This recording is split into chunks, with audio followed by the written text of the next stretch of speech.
Channel. और आज का हमारा जो है बिल्कुल पीछे से स्टार्ट हो रहा है। 11th क्लास के बिजनेस स्टडीज़ का लास्ट चैप्टर से हम स्टार्ट करेंगे and then we will move ahead to 11, 10, 9, 8, 7 ऐसे करके, बिकॉज अभी एग्ज़ाम्स पास है तो जो ज़्यादा टफ सा टॉपिक लग रहा है and that I am trying to make you cover. तो देखो, इस वाले चैप्टर में हमने क्या क्या पढ़ना है। हम पढ़ने वाले हैं meaning end of international business. International business होता क्या है, इंटरनल और इंटरनेशनल बिजनेस में एक्चुअली में डिफरेंस क्या है, स्कोप क्या है इसका, उसके बाद बेनिफिट्स क्या है, देन क्या डॉक्यूमेंट्स चाहिए होती है इम्पोर्ट एंड एक्सपोर्ट ट्रांजैक्शंस के लिए, देन क्या इंसेंटिव्स मिलेगा, क्या स्कीम्स अवेलेबल है, ठीक है। इसके बाद अलग अलग ऑर्गेनाइजेशंस की role for the promotion of international business, और इसके अलावा मेजर इंटरनेशनल इंस्टीट्यूशंस के बारे में हम पढ़ेंगे और एग्रीमेंट्स के बारे में भी पढ़ेंगे जो कि ग्लोबल लेवल पे होता है फॉर द प्रमोशन। किसका promotion? International trade and development का। So without wasting time we will move ahead. तो देखो यार, सबसे पहले की कहानी जो है, कहानी हमारी कुछ ऐसे स्टार्ट होगी। तो हम अपनी कहानी स्टार्ट करेंगे मिस्टर सुधीर मनचंदा के साथ। ये एक स्मॉल मैन्युफैक्चरर है ऑटोमोबाइल कंपोनेंट्स के, यानी कि ऑटोमोबाइल पार्ट्स बनाते हैं। इनका फैक्ट्री कहाँ पे है? गुड़गांव में लोकेटेड है। और अराउंड 55 वर्कर्स जो है एम्प्लॉयज़ है यहाँ पे, जिसका इन्वेस्टमेंट कुछ 9.2 मिलियन है प्लांट एंड मशीनरी में। यानी कि सुधीर मनचंदा के पास एक ऑटोमोबाइल कंपोनेंट के मैन्युफैक्चरर है छोटे से। इनकी फैक्ट्री गुड़गांव में है और कुछ 55 वर्कर्स को इन्होंने एम्प्लॉय कर रखा है। और इन्वेस्टमेंट कितना लगाया इन्होंने? 9.2 मिलियन का। किस में? प्लांट एंड मशीनरी में। रिसेशन के कारण डोमेस्टिक मार्केट में ये जो है क्या देखते हैं, foresees prospects of his sales going up in the next few years in the domestic market. तो रिसेशन के कारण, ठीक है, डोमेस्टिक मार्केट में ये जो है क्या देखते हैं कि इनका सेल्स जो है ऊपर की तरफ जाएगा अगले कुछ सालों में डोमेस्टिक मार्केट में। डोमेस्टिक मार्केट क्या होता है? जिस कंट्री में आप हो उस कंट्री के मार्केट को डोमेस्टिक मार्केट कहा जाता है। तो ये एक्सप्लोर कर रहे हैं पॉसिबिलिटी कि अब हम इंटरनेशनल तक अपना बिजनेस फैलाएंगे। ऑब्वियस सी बात है, अगर डोमेस्टिक में आपका बिजनेस फैल रहा है तो फिर आप एक्सपैंड करने की कोशिश करेंगे। तो ये जो है अपनी पॉसिबिलिटीज़ को एक्सप्लोर कर रहे हैं कि कैसे ये इंटरनेशनल जाएंगे, ठीक है। इनके कुछ कॉम्पिटिटर्स ऑलरेडी एक्सपोर्ट बिजनेस में हैं। और कैजुअल टॉक जो है इनके क्लोज फ्रेंड के साथ होती है टायर बिजनेस में, क्योंकि ये ऑटोमोबाइल कंपोनेंट के हैं। तो ये टायर बिजनेस के साथ एक क्लोज फ्रेंड जो है उनके साथ ये कुछ कैजुअल टॉक्स करते हैं, जहाँ पे ये रिवील करते हैं कि there is a substantial market for automobile components and accessories in South East Asia and Middle East. Right, थोड़ा सा कन्फ्यूज़न हो गया था, सॉरी फॉर दैट। तो रेसेसन के कारण डोमेस्टिक मार्केट में जो है इनका बिजनेस मंदी पड़ने के कारण जो है बिज़नेस ना बढ़ने की संभावनाएं ज़्यादा है। तो ये जो है अपना सेल्स जो है कुछ सालों में डोमेस्टिक मार्केट से हटा के इंटरनेशनली ये जाने की कोशिश कर रहे हैं, बिकॉज यहाँ कंट्री में क्या चल रहा है? रेसेशन चल रहा है, ठीक है। इसके अलावा क्या होता है कि वो संभावनाओं को तलाश रहे हैं। He is trying to find the prospects, he is foresees. Prospects का मतलब होता है संभावनाओं का तलाश कर रहे हैं, ठीक है। और एक कुछ इस तरीके से ये जो है इस बात पे आते हैं कि मोटर वाहन, जो अभी मैंने आपको बताया था, टायर बिजनेस वाला जो मैंने बताया था आपको, ये वाला पार्ट, तो कि अलग अलग पार्ट्स में ये कुछ और भी ज़्यादा दक्षिण मतलब साउथ ईस्ट एशिया और मिडल ईस्ट में, ठीक है, ये क्या सोचते हैं, इन सब ऑटोमोबाइल स्पेयर पार्ट्स का अच्छा खासा क्या है, मार्केट है। लेकिन उसने ये भी बताया कि जो इंटरनेशनल मार्केट है उसमें व्यापार करना, ठीक है, इतना ईजी नहीं है compare to what you are doing in your current state. यानी doing business internationally is not the same as carrying out business within the home country. अपने होम कंट्री में बिजनेस करना जितना आसान है होता है, उतना इंटरनेशनली बिजनेस करना आसान नहीं होता है। इंटरनेशनल बिजनेस ज़्यादा कॉम्प्लेक्स है और एक इंसान को ऑपरेट करना पड़ता है under market conditions that are different from those that one faces in domestic business. Mister Manchanda जो है हालांकि ये श्योर नहीं है कि कैसे जो है सेटअप करेंगे अपना इंटरनेशनल बिजनेस। क्या ये खुद से आइडेंटिफाई करेंगे और ओवरसीज़ कस्टमर को कांटेक्ट करेंगे, या फिर डायरेक्टली एक्सपोर्ट करना स्टार्ट कर देंगे उनको, या फिर अपने प्रोडक्ट्स को एक्सपोर्ट हाउस के थ्रू रूट करेंगे जो कि एक्सपोर्टिंग प्रोडक्ट्स के लिए स्पेशलाइज़ करते हैं। यानी यहाँ पे मैं ये कहने की कोशिश कर रही हूँ कि यहाँ पे ये जो है श्योर नहीं है मिस्टर मनचंदा, ठीक है, कि वो कैसे जमाएंगे अपना बिजनेस, दूसरे बैठे कस्टमर्स की पहचान खुद से करेंगे या फिर एक्सपोर्टर्स हायर करेंगे, एग्जैक्टली वो क्या करेंगे अभी वो इस चीज़ के बारे में इतना श्योर नहीं है। ठीक है, मिस्टर मनचंदा के जो बेटे हैं वो जस्ट MBA करके अभी वापस आए हैं और वो उन्हें सजेशन देते हैं कि उन्हें अपनी निजी फैक्ट्री यानी कि अपनी owned factory, they should setup fully owned factory, अपनी खुद की एक फैक्ट्री बैंकॉक में सेटअप करनी चाहिए ताकि वो कस्टमर्स को सप्लाई करे, साउथ ईस्ट एशिया और मिडल ईस्ट में बैठे कस्टमर्स को सप्लाई कर सके सामान। ठीक है, ओके। उसके अलावा वो कहते हैं कि वहाँ कारखाना लगाने से, जो कारखाना यानी वहाँ पे फैक्ट्री सेटअप करने से क्या होगा, अगर वो वहाँ पे मैन्युफैक्चरिंग प्लांट सेटअप करेंगे तो ये उनको cost of transporting goods save करने में हेल्प करेगा। ठीक है, और ऑल्सो ये हेल्प करेगा कि वो ओवरसीज़ कस्टमर्स के पास आ सके। मिस्टर मनचंदा जो है is in a fix right now as to what to do. ठीक है, एग्जैक्टली ये बिल्कुल क्या करे उनको समझ कुछ अभी नहीं आ रहा है। ठीक है, श्री मनचंदा जो है ये क्या करे, जैसे उनसे मित्र ने जैसा कि उनके फ्रेंड ने फॉरेनर्स के साथ बिज़नेस करने में आने वाली डिफ़िकल्टीज़ के बारे में बताया, तो ही इज़ वंडरिंग कि इन रियलिटी भी क्या इंटरनेशनल मार्केट में कैसे जो है आप एंट्री ले सकते हो। ठीक है, उन्हें ये भी नहीं पता कि इंटरनेशनल बिज़नेस में एंट्री करने के लिए कौन कौन से तरीके हैं और उनमें से कौन सा जो है बेस्ट सूट करेगा इस पर्पज़ के लिए। So in simple, Mr. Manchanda is in a fix as to what to do in the face of difficulties involved in overseas ventures. इसके अलावा he is confused, he is wondering about क्या क्या desirability है into global business में enter करने के लिए, and he is also not sure as to what the different ways of entering into the international market. So इस simple से case study से that what we are going to understand all about entry to international market. This is our topic. So yeah now we'll start with introductions कहता है कि पूरी दुनिया में जितने भी कंट्रीज़ है, countries all over the world, ये एक फंडामेंटल शिफ्ट की तरफ से जा रही है।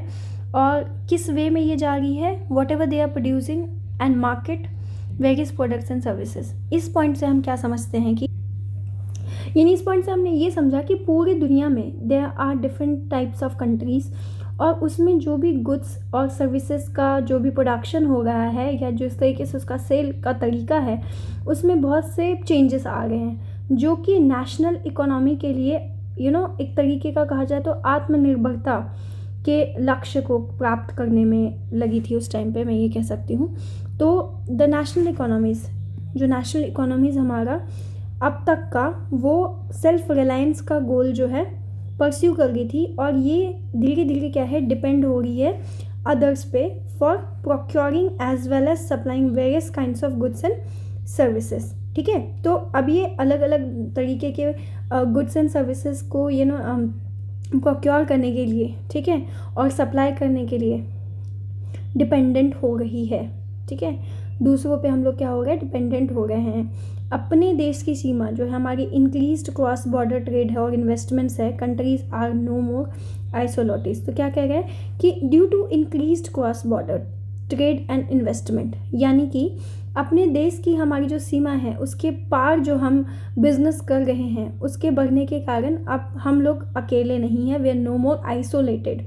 ठीक है, ये जो है ये एक प्राइम रीज़न है behind this radical change in the development of communication technology infrastructure etcetera. तो इस क्रांतिकारी परिवर्तन का मेन रीज़न क्या है, टेक्नोलॉजी कम्युनिकेशन इंफ्रास्ट्रक्चर।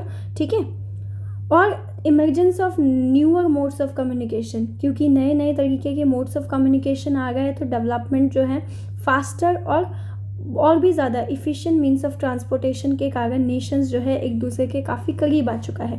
कंट्रीज़ जो पहले कट ऑफ थी एक दूसरे से जोग्राफिकल डिस्टेंसेस के कारण और सोशो इकोनॉमिक डिफरेंसेस के कारण, ये अब जो है इंक्रीजिंगली इंटरैक्ट कर रही है दूसरे के साथ। यानी कि आप मैं कहूँ सिंपल शब्दों में कहूँ तो ये नज़दीक ला दिया है। ठीक है, ये जो इम्प्रूव्ड कम्युनिकेशन सिस्टम है, improved development of communication technology infrastructures, इसने सारी कंट्रीज़ को पास कर दिया है। वर्ल्ड ट्रेड ऑर्गेनाइजेशन, ठीक है, और कई सारे स्पेशली वर्ल्ड ट्रेड ऑर्गेनाइजेशन ने जो भी रिफॉर्म्स कैरी किया है, ठीक है, of different along with governments of different countries, ये एक मेजर कॉन्ट्रीब्यूटरी है फैक्टर किसका है, क्या है ये, मेजर कॉन्ट्रीब्यूटिव फैक्टर है increase in interactions and business relations amongst the nation. यानी कि सिंपली कहूँ तो देश के बीच में कम्युनिकेशन और बिजनेस का जो रिलेशन है, ठीक है, इसमें जो इंक्रीज हो रहा है, इंक्रीज इंट्रैक्शंस हो रहा है, इंट्रैक्शन जो हमारा बढ़ रहा है, ठीक है, उसमें WTO और उनके WTO एंड गवर्नमेंट्स, अलग अलग डिफरेंट कंट्रीज़ के जो गवर्नमेंट है उनका एक मेजर कंट्रीब्यूशन रहा है। आज हम एक ऐसे वर्ल्ड में रह गए हैं जहाँ पे ऑब्स्टैकल्स जो था cross border movement of goods and persons का, वो कम हो गया है। पहले जितना ऑब्स्टैकल्स था क्रॉस बॉर्डर मूवमेंट करने के लिए, वो सब अभी क्या हो गया है, कम हो गया है। और जो नेशनल इकोनॉमीज़ है वो भी बढ़ गई है और बॉर्डरलेस हो रही है, ये इंटीग्रेटेड हो रही है, साथ में आ रही है इनटू द वर्ल्ड इकोनॉमी, ठीक है। I hope this much part is clear. आज हम जिस दुनिया में जी रहे हैं उसमें गुड्स एंड सर्विसेज हो चाहे पर्सनस हो, इसकी सीमा पे जो भी, ठीक है, ऑब्स्टेकल्स थे, जो भी बाधाएं थी, वो कम हो गई है। नेशनल इकोनॉमी आज जो है विदाउट बॉर्डर कह सकते हैं, सीमा रहित होती जा रही है, ठीक है। Obviously globalisation is one of the most important factor, ठीक है। तो little wonder that the world has today come to be known as global village. कह रहा है कि ऑब्वियस सी बात है, इस चीज़ में आपको आश्चर्य नहीं होना चाहिए कि आज पूरी दुनिया एक ग्लोबल विलेज में कन्वर्ट हो गई है, ठीक है। बिजनेस जो है प्रेजेंट डे में, आज के ज़माने में जो आप बिजनेस कर रहे हो, ये रेस्ट्रिक्टेड नहीं है बाउंड्रीज को लेके, ठीक है। डोमेस्टिक, किसी भी डोमेस्टिक कंट्रीज के बाउंड्रीज तक रेस्ट्रिक्टेड नहीं है। It is going far and far ahead. More and more firms जो है वो क्या कर रही है, इंटरनेशनल बिजनेस में आ गई है, जिसके कारण, ठीक है, which presents them with numerous opportunities. और क्योंकि ज़्यादा से ज़्यादा फर्म्स जो है वो इंटरनेशनल बिजनेस में अब घुस गई है, तो ये क्या कर गई है, ये उनको अलग अलग तरीके की अपॉर्चुनिटीज़ दे रही है ग्रोथ और प्रॉफिट बढ़ाने के लिए। ऑब्वियसली बात है, आप इंटरनेशनली क्यों जाना चाहोगे, because you wanted to increase your business, you want to earn more profit, that's why you are expanding your business, right. India जो है एक has been trading with other countries for a long time. कह रहा है कि भारत हमेशा से दूसरी कंट्रीज़ के साथ ट्रेड करता आ रहा है। सबसे इंपॉर्टेंट बात, व्हाट इज़ ट्रेड? ट्रेड का मतलब होता है buying and selling of goods and services, ठीक है। तो ट्रेडिंग के लिए इंडिया जो है हमेशा से, काफ़ी अरसे से इंडिया जो है दूसरी कंट्रीज़ के साथ ट्रेड कर रहा है, लेकिन ये जो है it has of late considerably speeded up its process of integrated with the world economy and increasing its foreign trade and investment, right. India embarks on the path to globalization. For that you can see box A. I'll just explain this particular line. ये कहना चाह रहा है that Bharat जो है कई सदियों से जो है दूसरी कंट्रीज़ के साथ बिजनेस करता आ रहा है, लेकिन पिछले कुछ वर्षों से इसने ग्लोबल इकोनॉमी में अपने आप को ऐड किया है, और अपने जो भी इनका जो भी इंटरनेशनल बिजनेस है, ठीक है, उसमें इसने इनको क्या मिला है, इंक्रीज मिला है, वृद्धि मिली है, ठीक है।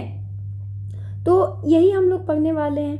ट्रेड एंड इन्वेस्टमेंट, इंडिया जो है ग्लोबलाइजेशन के पाथ पे आ चुका है, भारत वैश्वीकरण की राह पर है, ठीक है। Now let's talk about meaning of international business. मैंने ये तो कह दिया इंटरनेशनल बिजनेस हम पढ़ गए, पर एग्जैक्टली में मीनिंग क्या होता है इंटरनेशनल बिजनेस का, ये क्वेश्चन हमारे माइंड में आता है। तो बिजनेस ट्रांजैक्शंस जो है वो with in the geographical boundaries होता है ऑफ अ नेशन, अगर तो हम उसको कहेंगे डोमेस्टिक और नेशनल बिजनेस। यानी कि अगर मैं कहूँ ये इंडिया है सपोज, ठीक है, ये अगर इंडिया है तो इसी के बॉर्डर के अंदर, विद इन द बॉर्डर जो भी आपका बिजनेस होगा, sorry for the bad drawing, but with in the country, with in the national boundaries आपकी जो भी बिजनेस होगी उसको हम क्या बोलेंगे, डोमेस्टिक या नेशनल बिजनेस, ठीक है। इसको आप इंटरनल बिजनेस या होम ट्रेड के नाम से भी जान सकते हैं। Now there can be a question in examination कि जो what are the other names for of internal business पूछ सकता है, ठीक है। तो ये कह रहा है जब मैन्युफैक्चर कर रहे हो या ट्रेड कर रहे हैं आप बियॉन्ड द बाउंड्रीज, अपनी कंट्रीज, ठीक है, आप अगर मैन्युफैक्चर या ट्रेड कर रहे हैं beyond the boundaries of one's own country, तो इसको हम कहेंगे इंटरनेशनल बिजनेस। इंटरनेशनल और एक्सटर्नल बिजनेस जो है वो बिजनेस है, it is defined as those business activities जो कि अक्रॉस द नेशनल फ्रंटियर्स होता है, यानी कि आपकी बाउंड्रीज के बाहर होता है।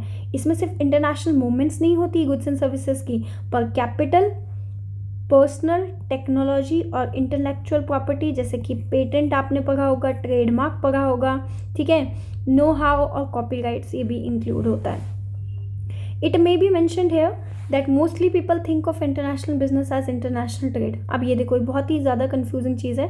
कई लोग इंटरनेशनल बिजनेस को इंटरनेशनल ट्रेड कह देते हैं, पर ये सच नहीं है.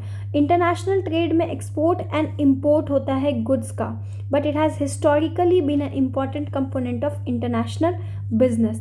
ठीक है, और इंटरनेशनल बिजनेस की अगर मैं स्कोप की बात करूँ तो ये सब्सटैंशियली क्या हो रहा है, एक्सपैंड हो रहा है. ठीक है, यानी सिंपल सी बात मैं बोलूँ कि इंटरनेशनल बिजनेस जो है वो राष्ट्रीय सीमाओं के पार की जाती है. इसमें सिर्फ गुड्स एंड सर्विसेज का व्यापार सम्मिलित है, बल्कि इसके साथ आपका पर्सनल, टेक्नोलॉजी, देन उसके बाद आपका what I called it patent, trademark, intellectual property जैसी चीज़ें, कैपिटल, इन सब चीज़ों का भी क्या होता है, मूवमेंट होता है. ठीक है, I hope this much is clear. यहाँ ये बताना इम्पॉर्टेंट है कि बहुत से लोग, as I told you, confuse कर रहे हैं बहुत international trade and international business में.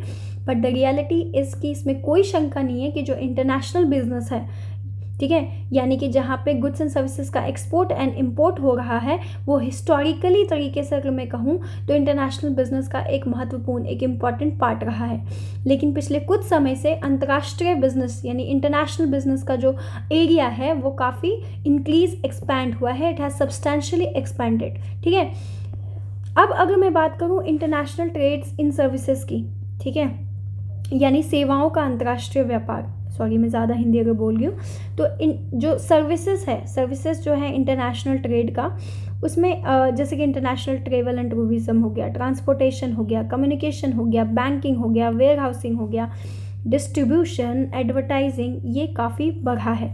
अदर इक्वली इम्पॉर्टेंट डेवलपमेंट्स क्या क्या है, फॉरेन इन्वेस्टमेंट बढ़ा है, overseas production of goods and services बढ़ा है, कंपनीज जो है वो इन्वेस्टमेंट करने, कंपनीज जो है उन्होंने अपना इन्वेस्ट करने को इंक्रीज़ किया है, फॉरेन कंट्रीज़ में काफ़ी इन्वेस्ट करते हैं और production of goods and services को अंडरटेक करते हैं फॉरेन कंट्रीज़ के अंदर, ताकि वो पास आ सके फॉरेन कस्टमर्स के और उनको और ज़्यादा अच्छे से लोअर कॉस्ट में सर्विस दे पाए. ये सारी एक्टिविटीज़ जो है ये इंटरनेशनल बिजनेस का पार्ट बनती है.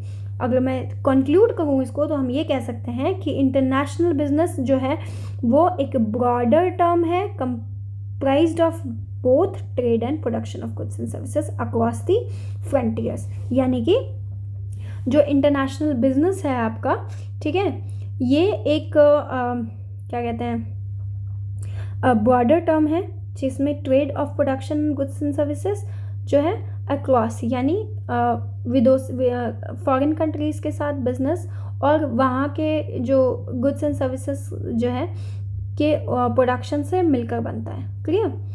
I hope this much part is clear. Let me know if I am fast in the comment section so that I will be slow next time when I teach. Right, so now next topic is reason for international business. क्या कारण है कि हम international business जो है करते हैं? तो देखो, इंटरनेशनल बिजनेस का जो कारण है वो ये है कि देश अपनी जो भी उनकी आवश्यकता होती है, जो भी उनकी नीड होती है, उस जो नीड की चीज़ें होती हैं उसका भली प्रकार से अच्छे सस्ते चीप रेट्स में जो है प्रोडक्शन नहीं कर पाते. ठीक है, इसके कारण जो है, सिंपल शब्दों में मैं फिर से बताती हूँ, जो फंडामेंटल रीज़न है इंटरनेशनल बिजनेस करने का ये है कि कंट्रीज़ जो है इक्वली वेल और चीपली प्रोड्यूस नहीं कर पाती है जो उन्हें चाहिए होता है. ऐसा इसीलिए क्योंकि अनइक्वल डिस्ट्रीब्यूशन है नेचुरल रिसोर्सेज का. ज़रूरी नहीं है कि सारे नेचुरल रिसोर्सेज हमारी कंट्रीज़ में हो. ठीक है, तो अमॉन्ग देम, और फिर इस कारण से डिफरेंसेस प्रोडक्टिविटी लेवल में जो है आनी स्टार्ट हो जाती है.